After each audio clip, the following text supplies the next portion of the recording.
Meus amigos e amigas, patriotas, quem vos fala, mestre Dio? Hoje, dia 20 de outubro do ano de 2025, fonte do conteúdo, ou melhor, primeiramente isso aqui, é no editorial da Gazeta do Povo.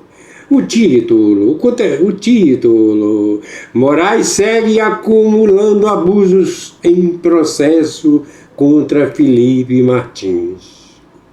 Publicado por Gazeta do Povo no dia 16 de outubro do ano de 2025, às 18 horas e 14 minutos. Meus amigos e amigas, vocês, ok? O mestre Dinho já falou aqui do título. Vamos lá. Eu quero aqui colocar aqui o áudio. O áudio daqui da fonte. Ok? Vamos ver se vai sair o áudio aí. Permitiu aí. Vamos. Vamos lá, aguarda um pouco. Deixa eu ver aqui.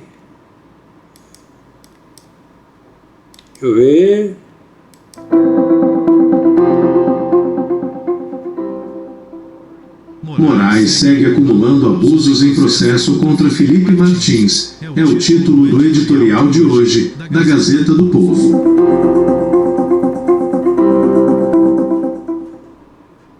Enganaram-se todos os que imaginavam que as sanções aplicadas pelos Estados Unidos a Alexandre de Moraes freariam, de alguma forma, o ímpeto liberticida do ministro do STF e o fariam repensar algumas de suas decisões que atropelaram garantias e direitos básicos do cidadão. Dias atrás, o ministro, que já demonstrou em outras ocasiões julgar mais com o fígado que com o cérebro, resolveu acrescentar um novo item à já enorme lista de violações e abusos nos processos dos quais é relator, desde o inquérito das fake news até os processos do suposto golpe que teria sido tramado pela cúpula do governo federal no fim de 2022. Em 9 de outubro, Moraes deu um passo inédito em sua escalada contra o devido processo legal e o direito à ampla defesa, destituindo unilateralmente os advogados de defesa dos ex-assessores presidenciais Felipe Martins e Coronel Marcelo Câmara, ambos réus do núcleo 2 do processo do golpe, ordenando que fossem substituídos por um defensor público. A manobra não tem nenhuma previsão legal. Nenhum juiz pode simplesmente destituir a defesa de um réu a não ser em casos muito específicos, como omissão ou abandono. E, ainda que isso acontecesse, a escolha do novo defensor jamais caberia ao magistrado, e sim ao próprio réu. Apenas se ele abrir mão desse direito é que se nomeia um defensor público ou um advogado dativo, segundo o artigo 265 do Código de Processo Penal. Ocorre que omissão e abandono estão muito longe de descrever o procedimento dos dois advogados de Martins e dos 4 defensores de Câmara. Pelo contrário, eles têm sido incansáveis no trabalho que lhes foi atribuído. Na véspera da destituição, a defesa de Felipe Martins havia solicitado prazo adicional para a apresentação de alegações finais, argumentando que a Procuradoria-Geral da República teria incluído novas provas e documentos após o encerramento da fase probatória, elementos que quais os advogados não teriam tido a oportunidade de rebater. Alguns desses documentos, inclusive, não teriam sido protegidos pela chamada cadeia de custódia, que garante a integridade das evidências colhidas em uma investigação criminal. Isso está muito longe de ser omissão, pelo contrário, demonstra que a defesa está atenta e ciente dos direitos de seus clientes. Mas, para Moraes, isso não passaria de abuso do poder de defesa e manobra procrastinatória e até mesmo litigância de má-fé. Práticas que, mesmo se fossem reais no caso em tela, porque não são, não seriam justificativa para a destituição de uma banca de defesa. O caso de Felipe Martins, recorde-se, tem sido especialmente emblemático quanto à intensidade e à variedade dos abusos cometidos por Moraes nos últimos tempos. O ex-assessor teve sua prisão preventiva decretada em 8 de fevereiro do ano passado, sob a alegação de que ele poderia tentar fugir do país, já que havia feito parte da comitiva presidencial que viajou aos Estados Unidos pouco antes do fim do mandato de Jair Bolsonaro e da posse de Lula. Tal viagem, no entanto, nunca ocorreu, em uma inversão bizarra do princípio básico pelo qual o ônus da prova cabe a quem acusa. A defesa de Martins se viu praticamente obrigada a apresentar várias evidências irrefutáveis de que ele estava no Brasil na virada de 2022 para 2023. Até mesmo a PGR o reconheceu, pedindo a soltura do ex-assessor, o que Moraes aceitou apenas 5 meses depois, ainda assim impondo outras medidas cautelares excessivas e inexistentes na lei brasileira. A fraude nos registros de entrada de Martins nos Estados Unidos está sendo objetivo de investigação nos Estados Unidos. A destituição de seus advogados, portanto, é mais uma aberração jurídica em uma lista já bastante longa. No dia seguinte, entretanto, Moraes recuou e readmitiu os advogados. Teria o ministro percebido que a destituição foi longe demais até mesmo para os seus padrões? É certo que não. Primeiro, porque a readmissão tem caráter temporário, ou seja, o abuso pode ser retomado a qualquer momento. Segundo, porque Moraes deu um prazo exíguo de 24 horas para a apresentação das alegações finais, prazo cumprido tanto pelos advogados de Martins quanto pelos de Câmara. E terceiro, porque seu breve despacho não admite nenhum tipo de erro na decisão da véspera, apenas suspendendo-a momentaneamente, como se Moraes estivesse em um ato de suprema magnanimidade, fazendo um grande favor a Martins e Câmara, e não corrigindo um erro grotesco. Destaque-se, aqui, a postura bastante tímida de uma das entidades da sociedade civil que mais poderiam influenciar para o fim da onda de abusos, a Ordem dos Advogados do Brasil.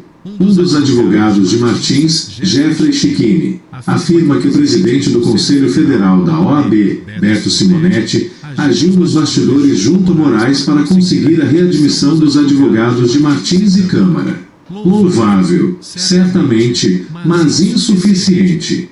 Em público, a entidade foi muito mais tíbia, afirmando apenas que tomou conhecimento da decisão e que os fatos serão analisados com serenidade e responsabilidade. Como já afirmamos inúmeras vezes, é no silêncio de quem deveria denunciar as arbitrariedades que o abuso próspera. Uma decisão evidentemente legal como a do dia 9 mereceria repúdio imediato e firme, e não promessas de uma análise que, com a readmissão dos advogados, talvez nem venha mais a ser feita. Tudo isso tem nome: é cerceamento de defesa. Por muito menos que isso, o Supremo já anulou julgamentos e condenações de pessoas que inclusive confessaram seus crimes reais, e é com razão que os advogados de Martins e de Câmara pedem a anulação dos processos contra os dois ex-assessores. Um pedido justo, razoável, mas que com toda certeza será negado no julgamento marcado para dezembro, já que a maior parte dos ministros que têm julgado os casos do golpe e do 8 de janeiro substituiu despudoradamente a justiça pelo justiçamento. Essa é a opinião da Gazeta do Povo. Essa narração foi gerada por inteligência artificial, sob supervisão jornalística. Gazeta do Povo. Hoje, dia 20 de outubro do ano de 2025. Se você não é assinante, vale a pena. O Mestre Dinho, eu sou assinante da Gazeta do Povo. É através da Gazeta do Povo que o Mestre Dinho consegue vários conteúdos. Esse conteúdo eu não estou mostrando imagem. A imagem é do Mestre Dinho. Eu estou mostrando, né, o conteúdo. Vocês acabaram de assistir o conteúdo. O áudio aí falou tudo. Eu quero fazer um resumo, dos resumos. Meus amigos e amigas patriotas, quem não respeita a Constituição Federal, vai acontecer o que aconteceu com Saddam Hussein. O ditador lá de Maduro vai acontecer, tudo indica que vai acontecer como aconteceu com Saddam Hussein. E você aqui no Brasil, ou vocês, seja quem for, quem praticar o que é errado, quem praticar o que é contra a Constituição Federal, eu quero dizer o seguinte, o mestre Dinho falar com toda a verdade, você é um ditador. E o que o mestre Dinho já observou, né, que todos os ditadores são incompetentes. Ok? Porque a pessoa, quando é competente e respeita a Constituição Federal, está respeitando ao Deus Pai, Deus Filho, Deus Espírito Santo. Eu não quero aqui continuar falando desse senhor aí, né? Desse senhor aí, desse ministro. Eu não tenho nenhuma razão, né, de falar que ele está certo. Não, pode ser ele, pode ser quem for, certo? Ou, como eu falei, é problema. Vamos agora encerrar no nome do Senhor Jesus Cristo. O conteúdo está aí, ok? Vocês estão vendo aí o mestre Dinho.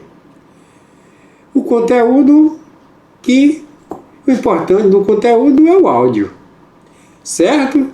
E é claro, né, que eu quero aqui, no nome do Senhor Jesus Cristo, não precisa eu falar mais, o áudio já falou tudo. Quero aqui, no nome do Senhor Jesus Cristo, encerrar esse conteúdo, no nome do Senhor Jesus Cristo.